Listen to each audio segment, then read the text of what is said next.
नमस्कार दोस्तों, DP online classes में आपका स्वागत है। यहाँ आपको यूपी टेट सी टेट से संबंधित सारी वीडियोस मिलेंगी। तो आइए देखते हैं आज की वीडियोस। क्लियर। पहला क्वेश्चन देखते हैं गाइस, यहां पर निम्नलिखित में से कौन सी प्रेरणा की विधि नहीं है। ये पेडागोजी के क्वेश्चंस होंगे और आपके एग्जाम को तय करते हैं, आप सभी अच्छी तरीके से गाइस जानते हो, ठीक है। तो यहां पर अगर हम बात करें पहला क्वेश्चन, और पहला क्वेश्चन के ऑप्शंस आपके सामने हैं। अगर आप पहली बार विजिट करे हैं, आपसे कहना बनता ही नहीं है गाइस, क्योंकि यहां पर आपको डेली क्लासेस मिलती हैं। पहला क्वेश्चन है कि निम्नलिखित में से कौन सी प्रेरणा की विधि नहीं है। रुचि उत्पन्न करना, प्रतियोगिता की भावना उत्पन्न करना, प्रशंसा करना, व्यवहार में परिवर्तन। देखिएगा, आपके एग्जाम में जो क्वेश्चंस आते हैं उसमें 20% क्वेश्चंस ऐसे होते हैं जिसमें पूछा जाता है नहीं है, ठीक है। तो बच्चे ध्यान नहीं देते हैं और गलती से जब आंसर की मिलाते हैं तो बड़ा परेशान होते हैं कि ये क्वेश्चन गलत कैसे हो गया। तो देखिएगा, रुचि उत्पन्न करना प्रेरणा है। अगर आप किसी को लक्ष्य तय करते हो कि आपको स्टेट का एग्जाम पास करना है, तो आप भैया रुचि होनी चाहिए। तो ये तो है, ये तो नहीं हो सकता आंसर। प्रतियोगिता की भावना उत्पन्न करना कि भैया प्रतियोगी तुमसे आगे निकल रहा है, या फिर आपकी प्रतियोगिता किसके साथ है उसकी भावना उत्पन्न करना, ये भी रुचि है, ठीक है, प्रेरणा है। और प्रशंसा करना, अगर आप अच्छी प्रशंसा करते हो बच्चे की तो ये भी है। लेकिन व्यवहार में परिवर्तन जो हो जाएगा, इस क्वेश्चन का राइट आंसर ये विधि नहीं है। व्यवहार में परिवर्तन करना प्रेरणा है ही नहीं गाइस, ठीक है। ये बिहेवियर में चेंजमेंट करने की बात ही नहीं सर करता है, तो आंसर क्या जाएगा? Fourth option is right answer. Guys question number 2 देखेंगे। चैनल को सर सब्सक्राइब जरूर कर लेना, ठीक है। आप एक बेहतरीन टीचर बनेंगे भविष्य में, तो हमारे आपसे दिल मिलने चाहिए, ठीक है। बात करते हैं सर क्वेश्चन नंबर 2। देखिएगा, बहुत बढ़िया। एक बार सभी बच्चे क्या कर देंगे, शेयर कर देंगे। जैसे हम नोटिफिकेशन भी अभी आपके हम लेने वाले हैं, कमेंट्स भी लूंगा, टेंशन मत लीजिएगा, कमेंट्स भी लूंगा। और तब तक क्वेश्चन करिए सेकेंड। बहुत बढ़िया। तो सर जी अगर हम बात करें इस क्वेश्चन की, देखिएगा, थॉर्नडाइक का सिद्धांत माना जाता है। यहां से आपके 4 क्वेश्चन बनी जाते हैं मनोविज्ञान की पेडागोजी सहित। तो थॉर्नडाइक का सिद्धांत माना जाता है। अब बच्चे कहेंगे सर ये तो हमने पढ़ा नहीं है, मुझे तो ये पता है कि थॉर्नडाइक ने प्रयास एवं त्रुटि का सिद्धांत दिया था। लेकिन यार सिंपल सी बात ये समझो कि थॉर्नडाइक के प्रयास एवं त्रुटि के सिद्धांत को क्या क्या कहते हैं। तो उसको कहते हैं दोस्तों, संयोजनवाद का सिद्धांत कहते हैं, संबंधवाद का सिद्धांत कहते हैं। क्या कहते हैं सर? संबंधवाद का सिद्धांत कहते हैं, प्रयास एवं त्रुटि का सिद्धांत कहते हैं, और इसके अलावा जो है क्या, उद्दीपक और अनुक्रिया का सिद्धांत कहते हैं, जिसको हम SR थ्योरी मानते हैं। तो आंसर किसके साथ चला जाएगा? ऑप्शन नंबर 3 के साथ चला जाएगा। गाइस क्वेश्चन नंबर 2 आपसे ऐसे पूछा जाता है कि थॉर्नडाइक ने प्रयास एवं त्रुटि का सिद्धांत तो दिया है, लेकिन ये कहां के वैज्ञानिक हैं गाइस? तो ये है यूएस वैज्ञानिक, अमेरिकी वैज्ञानिक है। साथ ही साथ थॉर्नडाइक ने सबसे पहले अधिगम नियम दिए थे। तो क्वेश्चन नंबर 3 आपसे पूछ सकता है कि अधिगम संबंधी नियम सबसे पहले किसने दिए। और क्वेश्चन नंबर 4 आपसे ये पूछेगा कि ये बता दीजिएगा कि एनिमल इंटेलिजेंस पुस्तक किसने लिखा है। तो ये भी आपका थॉर्नडाइक हो जाएगा गाइस। क्लियर। चलते हैं क्वेश्चन नंबर 3 पर। बहुत बढ़िया। अधिगम को प्रभावित करने वाला शिक्षक से संबंधित कारक है। बहुत बढ़िया सर जी। यहां पर अगर हम बात करें क्वेश्चंस के सिलसिले की अगर हम बात करें, तो राइट आंसर किसके साथ चला जाएगा? इस क्वेश्चन के सिलसिले की अगर हम बात करें तो यहां पर ऑप्शंस देखते हैं, इच्छा शक्ति, अभ्यास, तत्परता, प्रस्तुतिकरण। बहुत बढ़िया, बहुत बढ़िया। खानम राहुल, एवेन्यूज रमेश, अपनी लक्ष्मी, बहुत बढ़िया। कट्टो, बहुत बढ़िया। स्वागत है सभी का गाइस। तो यहां पर राइट आंसर क्या हो जाएगा? अधिगम का मतलब अगर आप सीख गए तो सब कुछ हो गया। मतलब होता है सीखना, बोले तो क्या, बोले तो लर्निंग गाइस। क्लियर। तो यहां पर यह संभव है कि आप अगर इस चीज को समझते हो तो आंसर आपका हो जाएगा सही तरीके से। देखिएगा, अधिगम को प्रभावित करने वाला शिक्षक से संबंधित है। इच्छा शक्ति किसकी जागृत होनी चाहिए? बच्चे की। अगर बच्चा पढ़ने में इच्छा शक्ति उसकी नहीं है तो सर कुछ नहीं हो सकता, ठीक है। अभ्यास कौन करेगा? सर बच्चा करेगा। और तत्परता, अगर किसी भी चीज को तत्परता सीखना है उसको, तो वो तत्परता से सीखेगा। तो यहां पर ये तो आपके छात्र से हो गए, लेकिन लास्ट वाला हो जाएगा शिक्षक से संबंधित। तो आंसर क्या हो जाएगा? आंसर गाइस हो जाएगा ऑप्शन नंबर 4 हो जाएगा गाइस, ठीक है। चलते हैं क्वेश्चन नंबर नेक्स्ट पर। थोड़ा सा कठिन क्वेश्चन रहेगा, थोड़ा सा सर कठिन क्वेश्चन रहेगा। जयप्रकाश स्वागत है, बहुत बढ़िया। तो सर जी अगर हम बात करते हैं इसकी बात करते हैं, खानम नूर, बहुत बढ़िया, बेहतरीन। तो सर जी अगर हम बात करें इस क्वेश्चन की कि सफल होने से बढ़कर कोई सफलता नहीं है, यह कथन किसका है गाइज? यह कथन किसका है? तो सबसे पहले इस चीज को देखिएगा कि यह कथन किसका है, ये पूछा है। तो इस क्वेश्चन को तत्परता का नियम, प्रभाव का नियम, अभ्यास का नियम या फिर उपरोक्त सभी। तो अगर देखें कि सफल होने से बढ़कर कोई सफलता नहीं है तो राइट आंसर क्या चला जाएगा, प्रभाव का नियम। साथ ही साथ आपने ये क्वेश्चन देखा कि भैया कि थॉर्नडाइक के नियम है सारे। अगर आपसे पूछे कि तत्परता का नियम किसने दिया तो थॉर्नडाइक का, प्रभाव का नियम किसने दिया, थॉर्नडाइक का, अभ्यास का नियम किसने दिया, थॉर्नडाइक का। ठीक है, इसके साथ ही साथ अगर आपसे पूछे कि ये बता दीजिएगा कि अधिगम संबंधी थॉर्नडाइक ने कितने नियम दिए हैं, तो अधिगम संबंधी मुख्य नियम 3 दिए हैं जो आपके सामने हैं, और गौड़ नियम भी दिए हैं जिनकी संख्या है 5। ठीक है, चलते हैं क्वेश्चन नंबर नेक्स्ट पर। गाइस क्वेश्चन नंबर नेक्स्ट हमारा है, बहुत अच्छा क्वेश्चन है। यहां पर देखेंगे क्या राइट आंसर हो जाएगा। राइट आंसर क्या हो जाएगा, बहुत बढ़िया। निम्नलिखित में से कौन सा कारक वैयक्तिक विभिन्नताओं का कारक नहीं है। अगर यह क्वेश्चन आप समझ गए वैयक्तिक विभिन्नता क्या है, तो आप सारे क्वेश्चंस को अच्छी तरीके से कर पाएंगे।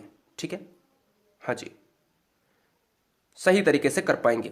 ऑप्शंस हैं आपके, आनुवांशिकता, वातावरण, भाषा और प्रजाति। स्वागत है नेहा राय, हाँ जी, और साथ ही साथ माधुरी, मीनाक्षी, कुम, संध्या। देखिए अगर हम सर स्वागत करते हैं इस क्वेश्चन में आपको, तो राइट आंसर चला जाएगा प्रजाति के साथ या भाषा के साथ। तो ऑप्शन नंबर 3 बच्चे दे रहे हैं राइट के साथ। देखिएगा इस क्वेश्चन को समझने के लिए आपको क्या करना पड़ेगा, सर आपको करना पड़ेगा कि वैयक्तिक विभिन्नता क्या होती है। तो वैयक्तिक विभिन्नता वो होती है कि एक अगर पुरुष है और दूसरा अगर पुरुष ये है, यानी आपका एक जुड़वा भाई ही क्यों ना हो, अगर मनोविज्ञान ये कहती है कि प्रत्येक व्यक्ति में दूसरे व्यक्ति के साथ कोई भी समान गुण एक जैसे नहीं हो सकते अगर उसकी प्रजाति अलग है।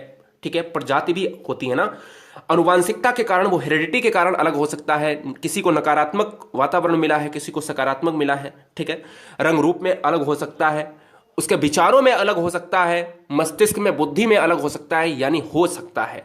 लेकिन भाषा एक ऐसी है जो भाषा वैयक्तिक विभिन्नता का कारक नहीं है। तो राइट आंसर क्या चलेगा, ऑप्शन नंबर 3 चला जाएगा। वैयक्तिक एवं बुद्धि में वंशानुक्रम की भूमिका, यहां पर की कर लीजिएगा। राइट आंसर क्या चला जाएगा गाइस, बताएंगे। बहुत बढ़िया, यहाँ पर थोड़ा सा मैनेज करना, हो सकता है मे बी थोड़ा सा कनेक्शन लॉस हो जाए।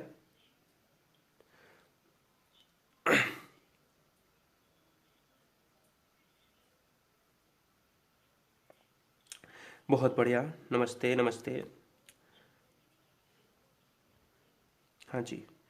तो सर जी अगर हम बात करें वैयक्तिक एवं बुद्धि में वंशानुक्रम, वैयक्तिक यहां पर नहीं है, व्यक्तित्व।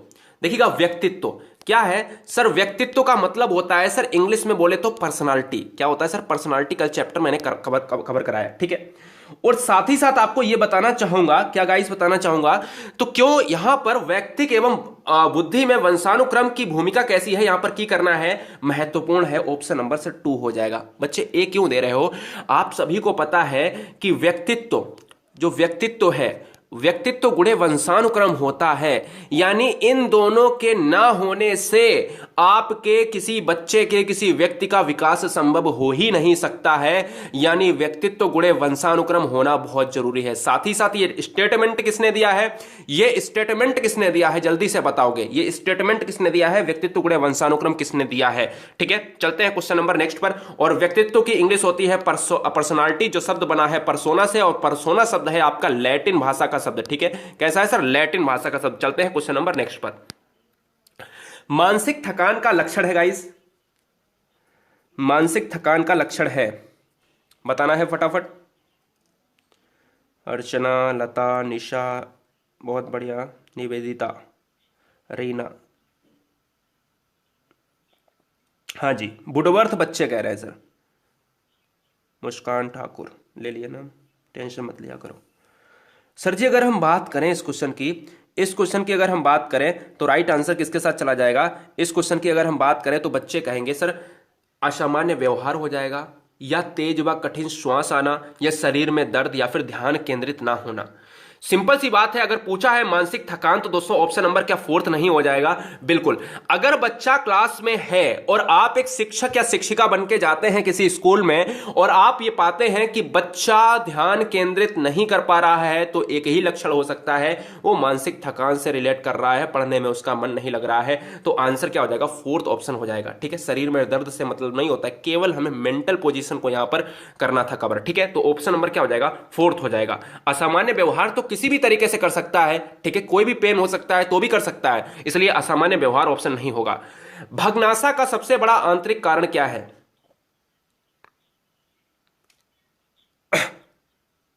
हाँ जी, बहुत बढ़िया। तो सर जी क्या हो जाएगा इस क्वेश्चन का राइट आंसर? अमोल, नेहा, अभिनय, मनु, बहुत बढ़िया। आशीष शुक्ला, नुकुल यादव, ठीक है। तो सर जी अगर हम बात करें इस क्वेश्चन की, इस क्वेश्चन का राइट आंसर बच्चे कह रहे हैं सर मानसिक संघर्ष हो जाएगा। ऑप्शन नंबर 2 बच्चे कह रहे हैं, तो बिल्कुल राइट आंसर हो जाएगा। देखो भग्नाशा, ठीक है, भग्नाशा का राइट आंसर चला जाएगा, ऑप्शन नंबर 2 हो जाएगा। ठीक है, मानसिक संघर्ष हो जाएगा। आप अगर परेशान हैं तो उसका आंतरिक कारण क्या है? सर आप अगर परेशान हैं उसका आंतरिक कारण क्या है? मैं फिर से रिपीट कर रहा हूं, अब अगर आप परेशान क्या हैं तो आपका आंतरिक कारण क्या हो सकता है? तो सिंपल सी बात है, आप कहीं ना कहीं संघर्ष कर रहे होगे, या तो शारीरिक या तो फिर मानसिक। तो option number 2 is right answer. बात करेंगे सर बालक के व्यक्तित्व को किस प्रकार का अधिगम अधिक प्रभावित करता है? ये क्वेश्चन थोड़ा सा टफ रहेगा गाइस।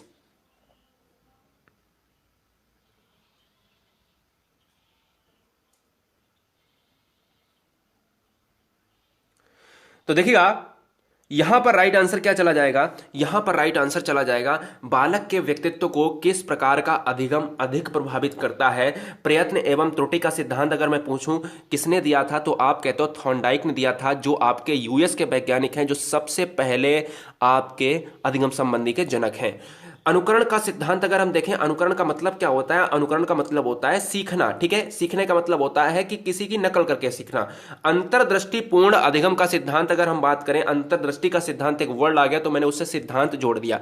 तो यहां पर इसने दिया है, किसने दिया है सर? आप कहते हो कहीं ना कहीं किसने दिया है? कोहलर ने दिया है क्या? और साथ ही साथ लास्ट आपका है अनुदेशनात्मक अधिगम। ये हो जाएगा आपका राइट आंसर, ऑप्शन नंबर 4 हो जाएगा। बहुत सारे बच्चों ने डी आंसर दिया है। ठीक है, बालक के व्यक्तित्व को किस प्रकार के अधिगम अधिक प्रभावित करता है? अनुदेश देना। ठीक है, तो ये इंपॉर्टेंट है आपका, option number 4 is right answer. Guys बहुत इंपॉर्टेंट पॉइंट है, प्रत्यक्षण शब्द किसने दिया है?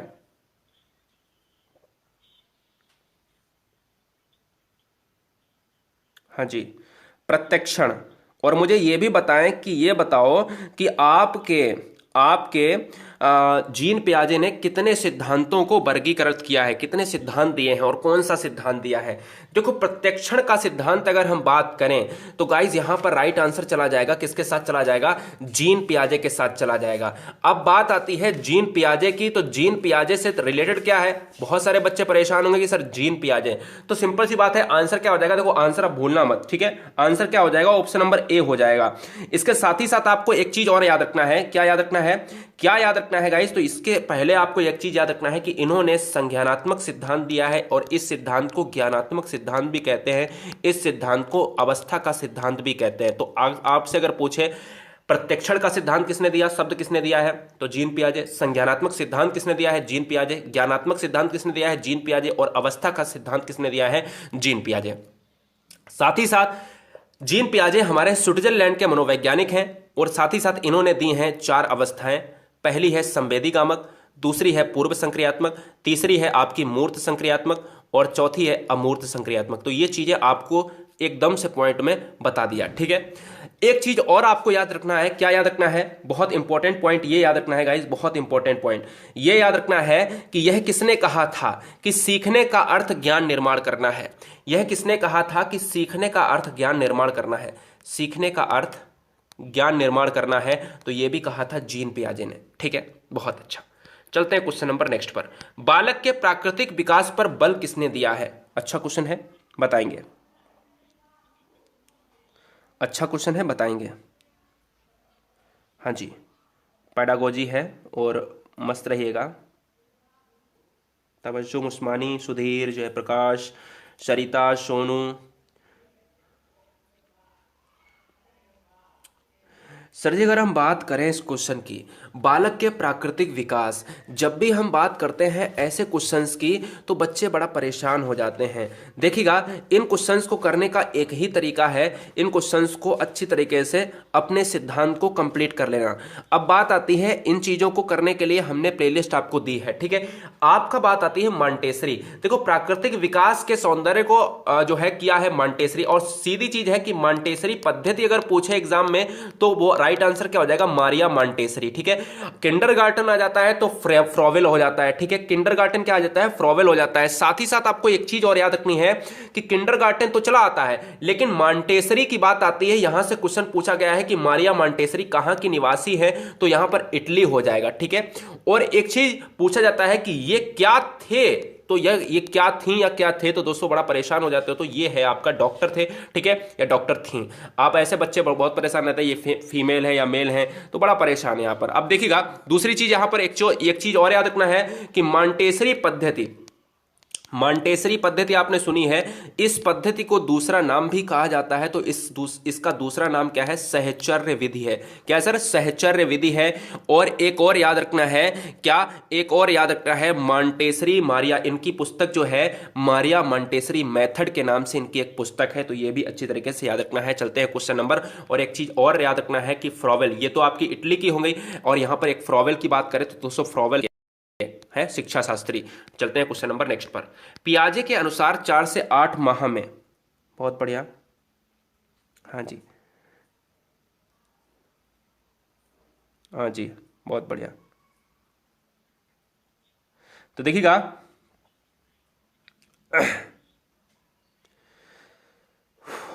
बहुत बढ़िया, बहुत बढ़िया, बहुत बढ़िया।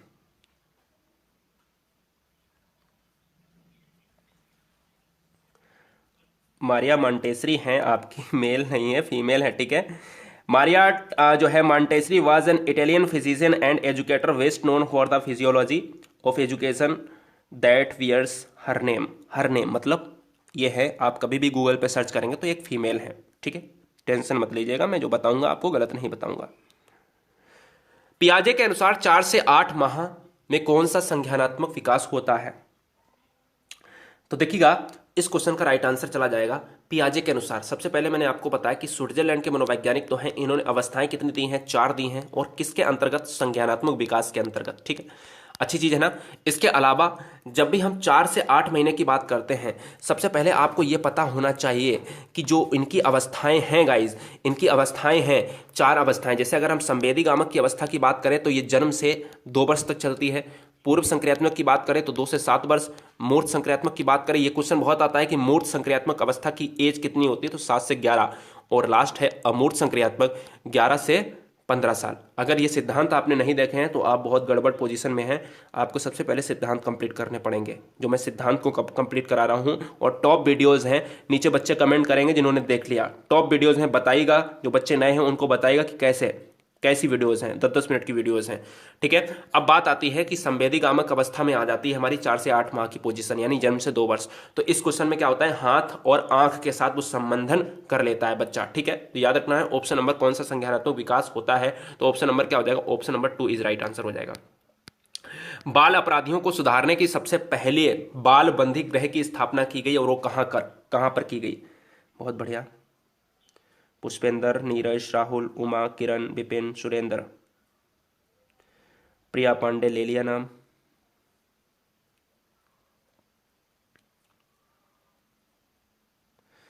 पेडागोजी की क्लास में आप लोगों ने शेयर नहीं करा, कोई बात नहीं, और लाइक वाइक तो दे दिया करो।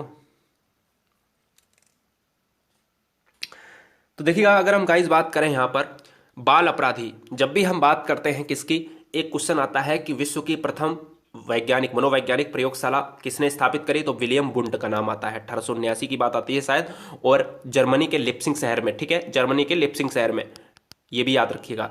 साथ ही साथ आपसे दूसरा क्वेश्चन पूछा गया, बाल अपराधियों को सुधारने की सबसे पहली बाल बंदी गृह की स्थापना कहां पर, यानी बाल बंदी गृह का मतलब होता है कि उनका जहां पर सुधारा जाता है, बोले तो जेल कहा जाता है ना, तो वहां पर उनको सुधारने के लिए रखा जाता है। तो ये है हमारा न्यूयॉर्क में, बच्चे कह रहे हैं ऑप्शन नंबर 2 बिल्कुल राइट आंसर हो जाएगा, न्यूयॉर्क, ठीक है। आंसर क्या जगह न्यूयॉर्क हो जाएगा, यानी option number 2 is right answer. चलते हैं क्वेश्चन नंबर नेक्स्ट पर। निम्नलिखित में से कौन सा अधिगम की प्रक्रिया का परिणाम नहीं है? कह रहा है प्रक्रिया का परिणाम नहीं है। ज्ञान, संकल्पना, अभिवृत्ति और परिपक्वता।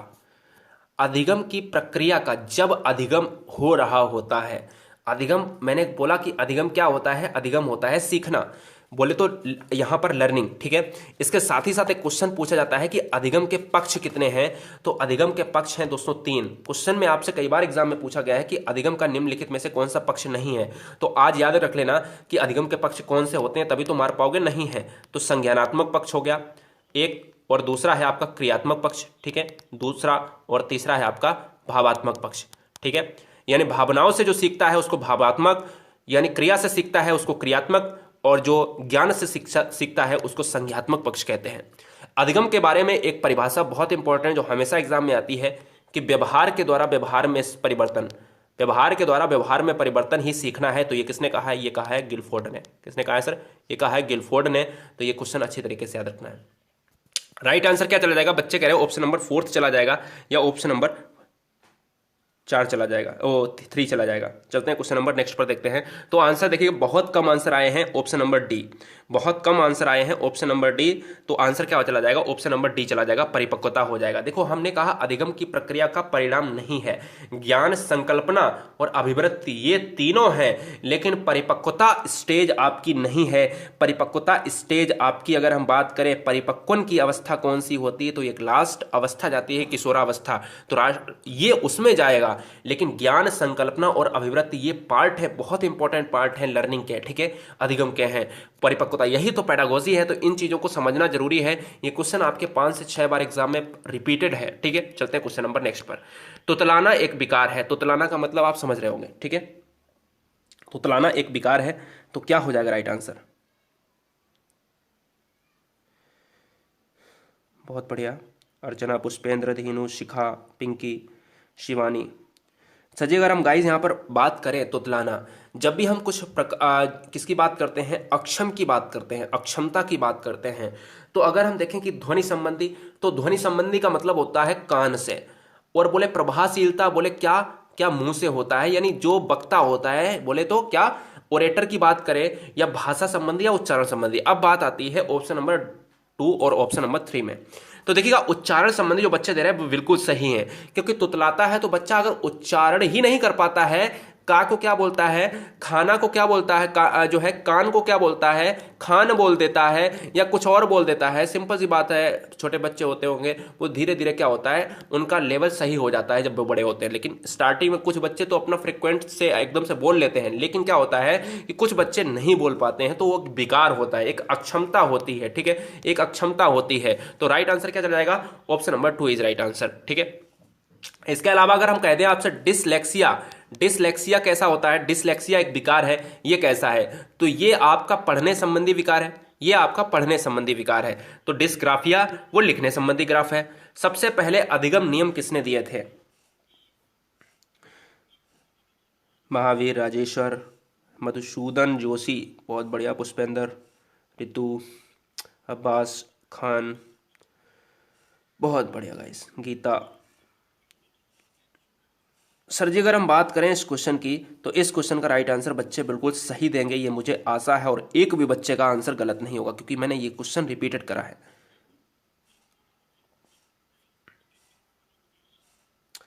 तो देखिएगा अगर हम बात करें इस क्वेश्चन की, अगर सर जी हम बात करें, तो राइट आंसर चला जाता है आपका ऑप्शन नंबर 4 के साथ, 4 के साथ, ठीक है।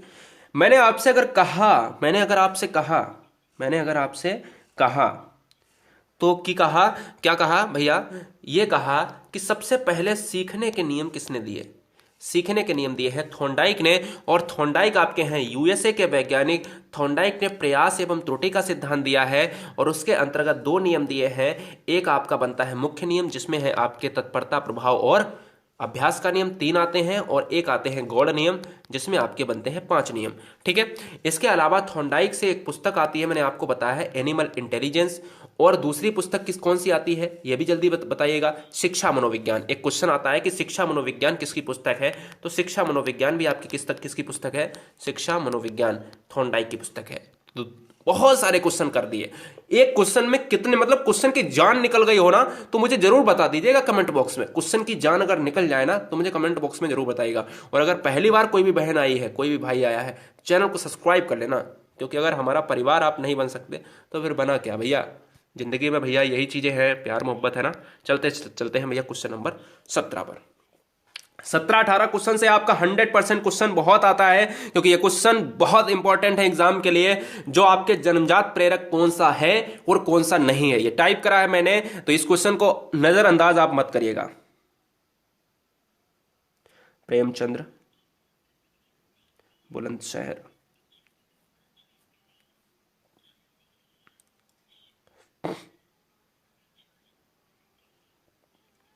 तो देखिएगा, अगर हम बात करते हैं इस क्वेश्चन की गाइज अगर हम बात करें तो सिंपल सा अगर हम देखें तो निम्नलिखित में से कौन सा जन्मजात प्रेरक, देखो कुछ होते हैं जन्मजात यानी जो आपके अपने पेट से ही लेकर आए हो माता के, और कुछ होते हैं आप समाज से लेते हो। जन्मजात क्या होता है कि अगर आपको खाना ना मिले तो आप जीवित रह सकते हो, नहीं रह सकते हो, इसलिए भूख प्यास दर्द ये आपका जन्मजात होता है। चोट लगती है दर्द होगा, प्यास लगेगी तो आपको पानी पीना ही है, नहीं तो मर जाओगे। भूख लगेगी खाना खाना ही, नहीं तो मर जाओगे, है ना। चोट लगेगी दर्द होना ही है, ऐसा तो हो ही नहीं सकता दर्द ना हो। तो राइट आंसर क्या हो जाएगा, ऑप्शन नंबर फर्स्ट हो जाएगा। ये क्या है, ये आपके हो जाएंगे जन्मजात, जो आप लेकर आए हो। ठीक है, अब बात आती है क्वेश्चन नंबर 2, बिल्कुल सेम टू सेम है, बस लगा है क्या, बस इसमें लगा है नहीं है, जन्मजात प्रेरक नहीं है। बहुत बढ़िया।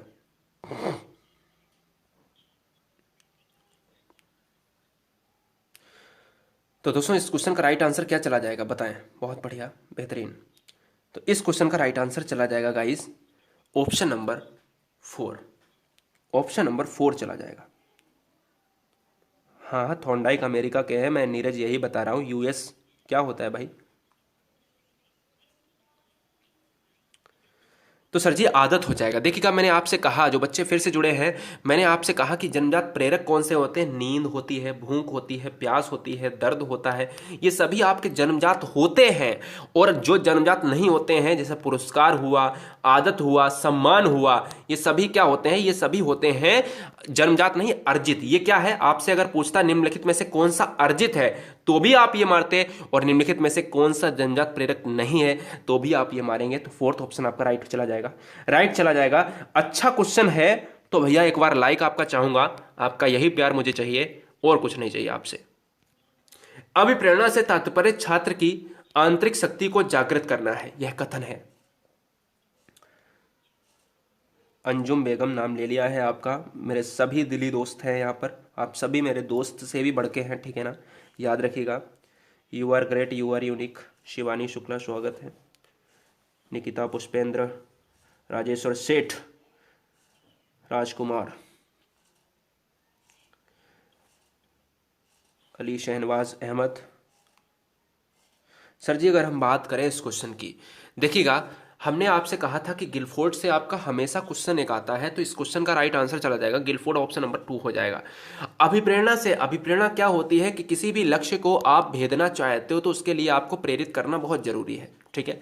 और प्रेरित नहीं, अगर आपके अंदर प्रेरणा ही नहीं है तो आप लक्ष्य को भेद नहीं सकते। इसी के बारे में कथन दिया है कि अभिप्रेरणा बोले तो क्या, मोटिवेशन से तात्पर्य छात्र की आंतरिक शक्ति को जागृत करना है, उसकी आंतरिक शक्ति को जागृत करना है, ठीक है। और जब आंतरिक शक्ति जागृत हो जाएगी तो वो लक्ष्य को भेद देगा। अच्छा, आपसे अगर क्वेश्चन पूछा जाए कि अभिप्रेरणा कब तक चलती है, जब तक, क्वेश्चन का आंसर होगा जब तक लक्ष्य खत्म ना हो जाए। और जैसे ही लक्ष्य खत्म होता है, दूसरा लक्ष्य आपका स्टार्ट हो जाता है, फिर से क्या होता है, एक अभिप्रेरणा नई बन जाती है। तो आंसर क्या जाएगा, ऑप्शन नंबर 2 हो जाएगा। चैनल को सब्सक्राइब दोस्तों जरूर कर लें, जैसे आपका आगामी नोटिफिकेशन मिस कभी ना हो। और मैं चाहूंगा एक सरकारी सीट आपकी चाहिए मुझे, और इससे मुझे बहुत ज्यादा खुशी मिलेगी। इससे कम तो खुशी हो ही नहीं सकती, और ना ही भैया ज्यादा खुशी होगी, क्योंकि भाई मेरा एक ही मोटिव है, आपका सिलेक्शन। क्लार्क हल ने कौन सा सिद्धांत दिया है। क्वेश्चन ऑप्शन है पुनर्वलन, आवश्यकता, क्रिया प्रसूत, प्रत्यक्षीकरण। बड़ा गजब का क्वेश्चन है गाइस। हाँ जी, 17 का सर कह रहे हैं, गलत बताया मैंने। 17 का मैं क्यों गलत बता दूंगा भाई, सत्यानायक। चलो भाई आप ही सही कर लो, कोई बात नहीं, ठीक है ना। रिपीट करिए साहब, एक बार बुक्स उठाइए, देखिएगा, कॉन्सेप्ट पढ़िए, क्लियर हो जाएगा।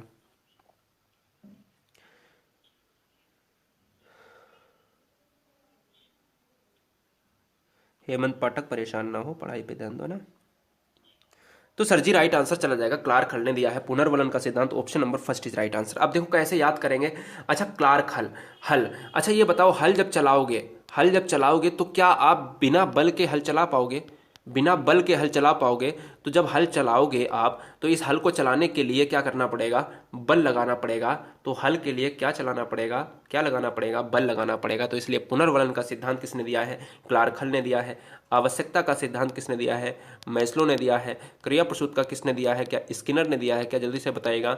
और आपका लास्ट चलते हैं क्वेश्चन नंबर, यहाँ पर शास्त्रीय अधिगम का सिद्धांत किसने दिया है गाइस? बहुत बढ़िया। शास्त्रीय अधिगम का सिद्धांत किसने दिया है? सत्यनायक, बार बार क्वेश्चंस रिपीट ना करें।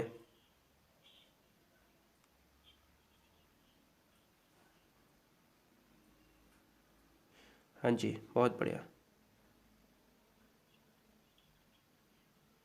हाँ सारी रेखा रेखा कह रही है मैथ की पेडागोजी कराओ, सारी पेडागोजी होंगी। 3000 क्वेश्चंस का सिलसिला चल रहा है।